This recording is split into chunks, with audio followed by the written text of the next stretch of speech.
They were awake by sudden call that we might get the results of the collision earlier than thought. And we are ready to say. So the workers in the office who are being in the situation room, your situation starts to improve. You've achieved the necessary result, and God Almighty will bless you. Okay. Welcome to my video, ladies and gentlemen. I'm here again.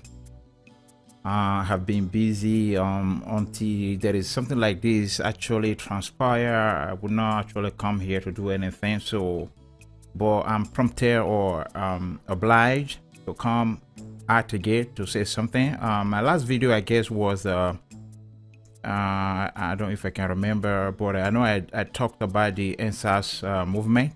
How I predicted that that movement wasn't going to go anywhere, and that the government was going to quell that movement, and actually that's what happened. This man Tinubu was one of those. Was the one that gave order in Lagos to shoot any Nigerians who were protesting in Lagos, and he has not been brought to justice. Justice has not been done. But we are in another situation right here. Nigeria is in a quagmire situation. And so, you see, there's something I want to point out here why I'm here. Okay. This is going to complement with what I have been saying all these years. Why, Nigeria as a country do not have any leaders, singular or plural, that can be mentioned in the African Assembly. Why the Nigerians has not been able to elected any leader worthy of admiration in the African Assembly. Why today when you will ask the Africans who are the African leaders, and no one will be mentioned from Nigeria. I don't care whatever you think about your little man there in your village, whether in Yoruba land, Igbo land, Hausa land. The Africans do not care. The names, that you might be identified with, and want to point out and say, what about this? What about this one? What about that one? Whether from the east, west, north. I want to tell you those names do not ring bells, in the ears of the Africans. There's another man there right now in South Africa. Is it Malewa? Whatever they call him. And that man is actually following, the step of his brothers who fought for South Africa. Whether you have Nelson Mandela, you have Beko, and you have Desmond Tutu. We never have any people like that. You will say, but because Nigeria has not gone through apartheid. No. What Nigeria as a country, or what the Nigerians has been going through, is even worse than apartheid of South Africa. We have had dictators who came into power through bloodshed. A nation will be on the course of progress, all of a sudden overthrow of that government. I know they all came into power through bloodshed, through overthrowing of their, of their predecessor. They came into power. Whatever it is built during their time, they will now, wrote their names on those boulevards, on those Nigerian facilities. Whether you have Nigeria International Airport, named after Murtala Mohammed.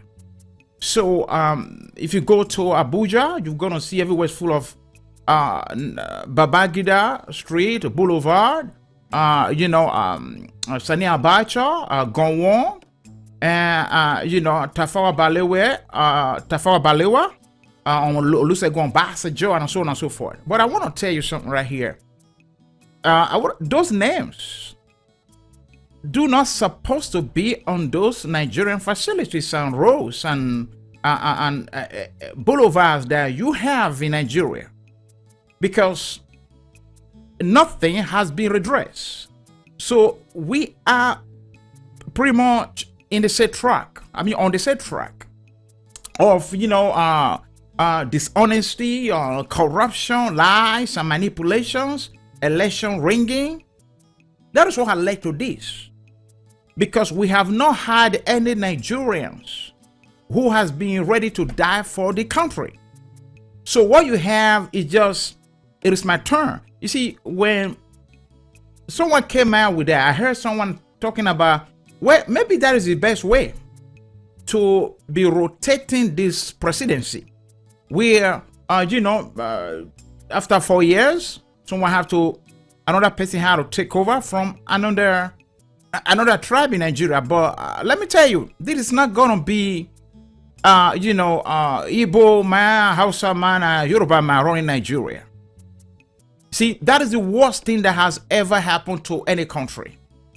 I talk about this, where you look at the Nigerian money, you have English, use all of those notes of the Nigerian money. But you will have again, Yoruba language there, Hausa language there, you have Igbo language there, as if they are the only people in Nigeria. See, you are not living in a democracy. There is oppression of the minorities in Nigeria. So until that is redressed, in a true democracy, everyone has to participate. If you haven't seen this video, you can check it out on my profile here on YouTube. I talk about, because an individual, I think he was a lawyer, he was contesting the appearance or the written of Arabic letters on the Nigerian notes. Then I rebuked him. I said, what are you talking about? Where were you when you see Yoruba language, Igbo language, and Hausa language appearing on the Nigerian notes? Even though these tribes, they are not national language or national languages. I talked about other nations. I talk about Ghana, Ashanti now. It's almost being spoken everywhere in Ghana, but you never see that name on the Ghanaian notes, because they try to, do something like that will offend the rest of other tribes. You are not in a democracy like that. But you have a situation in Nigeria where people are not really educated. With what is going on right now, you are going to see a lot of comments coming from a lot of people from around the world saying that the Nigerians are illiterates, that the Nigerians do not know what they want. All they're talking about is about money. Because when you see what happened right now, what has transpired in this election, this man, they use the Nigerian, youths who have been crying for change, to disrupted this election, to steal the ballot papers, and to now we have this man, Tinubu, who cannot express himself anymore because he's too old. I don't know what is happening to him. And he cannot say anything reasonable. All he can be saying is he's talking like a little child, because I always say that a seat of leadership should be a seat of innovation. He is not Vladimir Putin. He is not, any other leaders. He is not leaders from South Africa and from Ghana and from other African countries. This is a man that ought not to have been listening to people, because like what people are saying, the Nigerians are not educated, they are illiterates. A lot of them left university or graduated from all those Nigerian universities, but they don't really know what is going on. Educated person is someone who know what is going on, who know what to do at the right time. You are educated about that. When you go to South America, you are going to see students pretty much active in electoral processes over there. If you come to Europe, you have movements, students who know what to do. But you don't have that in Nigeria. You have this age of Tinubu, Obasanjo, Buhari, Atiku. So these are the people, the dumbest of the dumbest that we have, that have been running this country since independence. You have the generation that follows. This is the generation, that were born in the 60s. And they are the one that you can see there in the so-called House of Representatives, House of Senate, or what they call themselves, lawmakers. They are not making any laws. So those are the people that were born in the 60s, the Nigerians that were born in the 60s. They pretty much followed the steps of these old men that were born in the 40s. So you have this new generation who said, okay, we need a change. The change has been hijacked even by themselves, because they have taken money from these old men, women who are in the Nigerian politics. So you're going to see that the fight is not going to be won. When you have Nigerians, youths, who ought to have been looking for who has been asking for change, now in cahoots with this old man, taking about 1 million, 1.5 million, and to betray the democracy that they be yearning for. So I come here to actually talk about why we Nigerians has not been able to elect leaders that can speak in the African Assembly, where you have people like you have nations like Ghana, South Africa, little Rwanda. Of course, you can see Makisa, the president of Ghana. Of Senegal, is the one now that is almost representing the African leaders. G20, he was the one that was there with suit, wear dress. It's not all these fools that we have in Nigeria with agbadas running here and there. You see, I am not telling you to discard your culture, your costume. That is who you are as a Yoruba, as an Hausa man, and Edo man, and Igbo man. But those costumes are supposed to be used or restricted to partying, marriages or traditional marriages. And if you want to go to church with it. But when it comes to office duty, you shouldn't be coming around with agbadas, because that makes you a foolish person. You see, why is it that the bankers always dress with suits? It's called smart dressing, because the bankers works in the office. They handle money. They had to innovate. They're always thinking what to do. The same thing with the seat of leadership, governorship and seats, president, local government chairman, and so on and so forth. They should be coming to the office with suit, because I cannot imagine someone who really want to who's really busy. You are busy. You have an appointment. You are stressed out because you have so many appointments. You have so many. When I say appointment, I mean appointment with people who are innovative. You want to help the country. You have to invite people. What will I have to do now? What about this direction? What are we going to do here now? What about light that is not there? What are we going to do now? You have so many appointments with either Nigerians who are capable of bringing this change, or with foreigners, foreign companies. You're always there, but you going around with this agbada in the office. Agbada is just drawing here and there. Now pencils are falling off the tables. Everything's falling off the table because you're wearing stuff like this. You see, that is the situation that we have in Nigeria. When you listen to all these men, Obasanjo, you listen to people like Tinubu, Buhari, that man that is there right now. You know what the man said?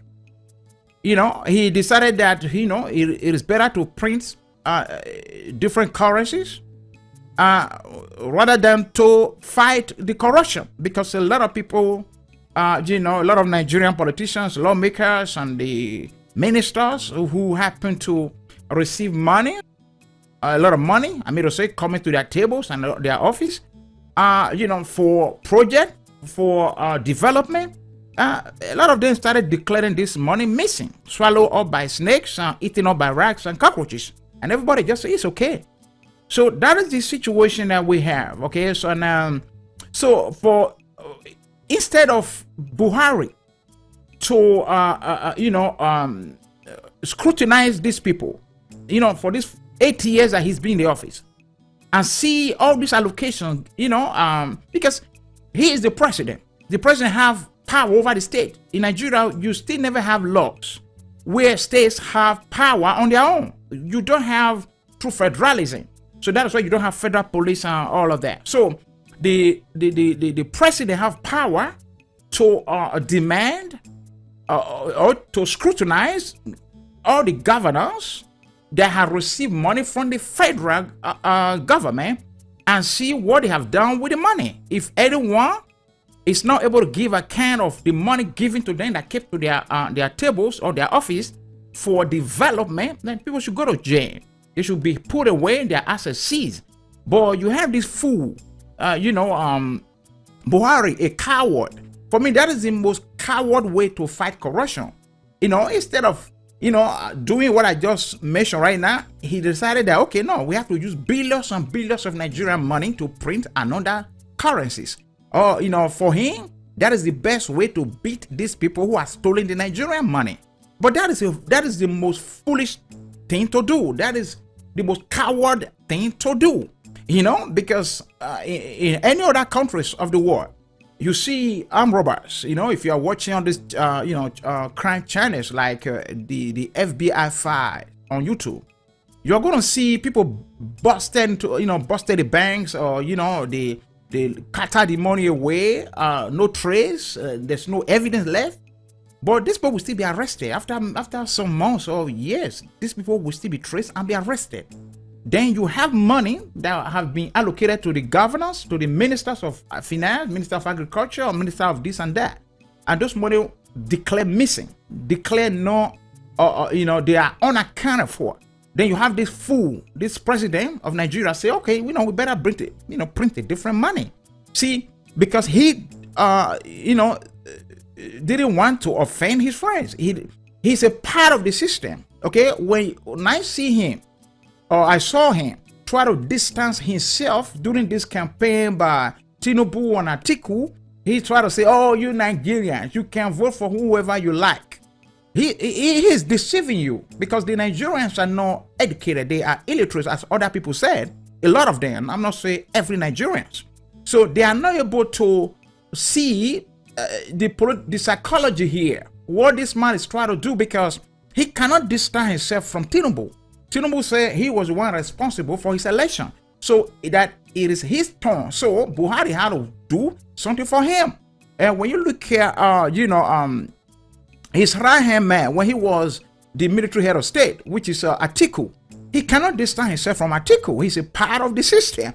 So now, he had to, first of all, Atiku is still going to come next time. They're going to ring the election and give it to Atiku. Atiku is going to be the next after Tinubu, if Tinubu actually succeeded, if the court procedure as OB is going to forward the whole thing to the federal court, and Tinubu has succeeded again, in bribing all the judges, and he happened to be the Nigerian president, then the next one is going to be Atiku. That's the way you see, there is a gang up, there is a conspiracy against the Nigerians. I'm from minority. But that country has been hijacked by fools like this, people that were born in the 40s, and by, transferring the same virus of corruption and lying and manipulation, people that do not have vision, they just take the money. Like I said before, after these people that were born in the 40s, Tinubu, Obasanjo, all of them, then you have these generation that follow that were born in the 60s, who are now in the House of Parliament, House of Senate. They are just still, some of them are the ministers, of this, of that, okay? Minister of Work and Housing, all of that. They are the ones stealing the Nigerian money coming to their tables, to their office, to do something for the country. And now they are taking money to Dubai, having these Nigerian little girls, taking them from the Nigerian schools, and send them to be living in the apartment there. They will now leave Nigeria, go to Dubai, and with their, fat bellies, and drink there and have sex with these little girls, and come back home. And the same thing continue. Next time again, they went back there. They can't even come out for those homes that they bought, whether in Britain or in Dubai, to even see the development that is around there. I would like to talk about this next time. Why you see that the Nigerians, the Nigerian leaders, has failed to develop Nigeria, because they are always going up there in their home, lock themselves, dancing Davidos, drinking beer with these little Nigerian girls they brought from Nigeria, who are claiming to be studying in Dubai. They're not studying in Dubai. They are engaging in prostitution with the Nigerian politicians, using our Nigerian money. That is why you see that nothing's done. Instead of Buhari to do something, he's saying that, we have to print a different money. So with what is going on right now, with this man right here, Tinubu, this is another big disgrace. We already have people who, like Obasanjo went to Canada, or he traveled to Canada. He was disgraced at the Canadian airport. Little kids were telling him, "Who are you?" Then they usher him. He's the one that's giving, talking about this, how he was treated as former Nigerian president. Nobody care. They don't even care whether Nigeria exists or not. Imagine former Ghanaian president. They will have respect for that man, but not Nigerian, not Nigerian leaders. And with this man, it's gonna even be the worst now. We have had leaders who will go to United Nations, fumbling, try to address the United Nations Assembly, and everybody will be like, "Where did they get all this mumu again?" Huh? I'm speaking pidgin right here, right?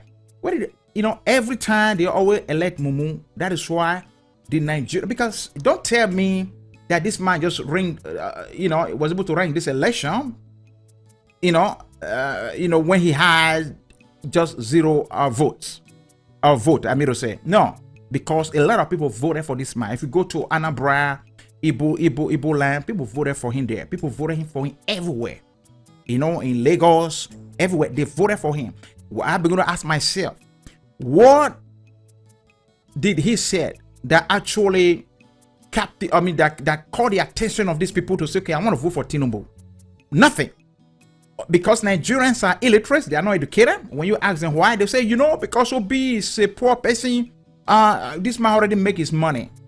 Where did Tinubu make his money? Did they even understand where his money come from? This man have taken Lagos as his sole family business. You see the toll gate that he built it for himself, for his family. And last time, he was caught, going around in the van with Nigerian money, full of Nigerian money. So now those money have ended up, in the hands and the pockets and the bank accounts of the INEC officials. So that is what we have, but the Nigerians, this man have nothing to say. He have nothing to say. He have no manifesto. Unlike Obi have a lot of things that he has presented and say, if it's like that in other countries, we should be able to replicate that here. He has a lot of things that he wanted to do. I was like, why can't the Nigerians, see this guy like God sent? Like what happened to the Russians? Where Vladimir Putin came in there, he was outside he was an outsider. Putin was an outsider. He was not a part of what was going on in Russia. The oligarchs that were there that were corrupting and destroying Russia under Boris Yeltsin. He came in like a miracle. And the Russians understood him. He presented himself as the savior. And he said, let's work together also. He was able to say something like that. Exactly what Obi is saying right now. He has a lot of points where Nigeria is supposed to be, what he wanted to do. But the Nigerians, a lot of them actually, resonate with a lot of them. If I don't even know what they were just like, they don't even know what they're doing. I don't know. So, but they should have give this man chance since he's an outsider. And he's a little bit younger than these generations of fools that we had in Nigeria. Or that we have in Nigeria. We just hope that he succeed going to the court to contest this result because this man has bought this election. But it's a shame because you can see the wife might be laughing right now, but when you look at here, if I should take the video back, you are going to see that she is very, very sad because she know the situation that she is going to be facing. I remember during this course of campaign by Tinubu, she's been there for Tinubu to help Tinubu to finish his statements. And whenever he want to say anything, he get confused, started speaking Yoruba. The woman was always there for him to help him to always finish whatever he wanted to say. So now she know what she's going to be facing because this is now, if you are a president of any country, you are going to be invited everywhere. You're going to go to the United States and the insult that this woman is going to receive if Tinubu is not going to, Tinubu is not saying that because you have shameless people. Some people are just so shameless. You have someone who is very tired, very retarded, who's supposed to say, okay, now I'm retiring. I have stolen enough money. I've done nothing. Then this is not innovative person. He has never done anything for Lagos or for Nigeria. Or you see him doing just like the leaders you have in the north, having wives, children, uncles, everybody come to his house, drinking and eating and talking. And you have the poor lining up during Salas because they are Muslims. Poor lining up and be giving them mangi and giving them some hands out, 20,000 naira, 10,000 naira. Those money actually come from the state. If you go to the north, the same thing. Nothing's developed there. They have been running Nigeria, but nothing's developed there. Okay, because you see, they just had those people captive in the north there. So all you can see is people, poor people lining up with this in the house of this Alhaji and whatever, getting some hands out like Maggi, onion, and all of that. So that is what Tinubu is doing. The other time, Tinubu tried to insinuate or try to incite another conflict, saying that Nigeria is designed for the Muslims to be running Nigeria. That they're supposed to be running Nigeria. And that resonates with some of these Muslims, and they voted for him too. Okay, so but that is the way Nigeria has been designed. You see, when British came to Nigeria to colonize Nigeria, Lagos was the capital as a port of entry. And who were people around? The Yoruba people, Ogun State, all of those states there. So they troop in there. When the British, it's normal, when they want to hand over stuff, they have to hand over anything or everything to the people that are around. The Yoruba were the one around. So the administrative activities or purposes of Nigeria were handed over to the Yoruba people. The Igbo are far away in the east. Edo people are far away. Okay. So who were there is the Yoruba. We have different states there. Ekiti State, all of them, they all came in there to Lagos, and they happen to be the one available to be handed over everything to. Then when it comes to the military that was situated in the north, Kaduna, all of these areas there, those were handed over to the people of the north, the Hausa people and the Fulani people. So that's how Nigeria was shared. Okay, I don't really subscribe to that sort of notion that is flying out there that the problem Nigeria has because they put everybody together. No, that should not be the problem, because I always say bigger country, there's always advantage, to say, belonging to a country that is big. If a French guy is kidnapped now in Africa, he will be rescued very fast because France is a big country. They have military everywhere. But if somebody from Belgium, from Luxembourg will be kidnapped anywhere now, or from Netherlands, they have to consult France or United States to help them to rescue their citizens because they don't have anything. If you go to European Union, who's running European Union? Germany and France. That's why Britain decided to pull out and say, we have no say here in EU. We're only contributing, but we don't have anything because they came late also. But however, like I said before, big country always run things. America run the world because of its population. The more population you have, the more you actually have more intellectuals. So that's what we're supposed to be doing now. We're supposed to be taking care of the rest of Africans. Our leaders will go to the African Assembly, everybody will bow. But we don't have such leaders. Look at people that you are electing, and that's what is going on there. It's a shame. This is another, that mockery of the Nigerians, of the Nigeria image, will be worsening even now under this man. So that's what we'll be having, and that's where it is. Unfortunately, what you're supposed to do, you just pray that okay, maybe this guy succeed in the court, where he will challenge the result of this election. But I doubt it. I don't want to say anything here like what I have said before.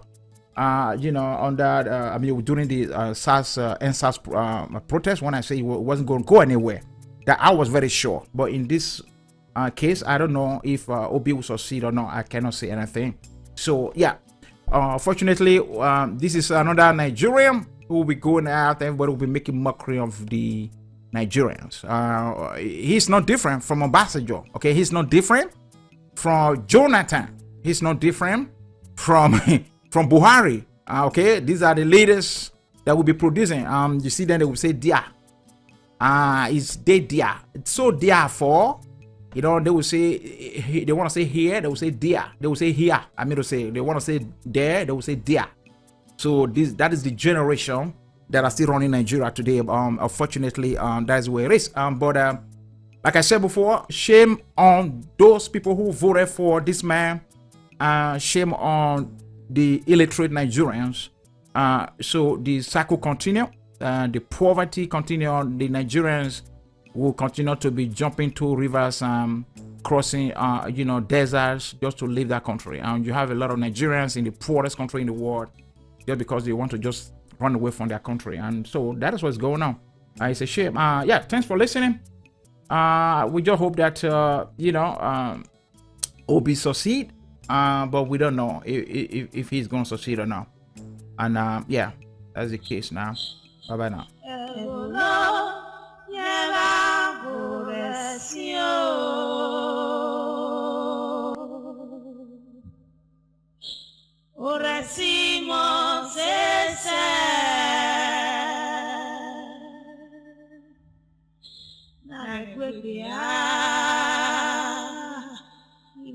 Wow,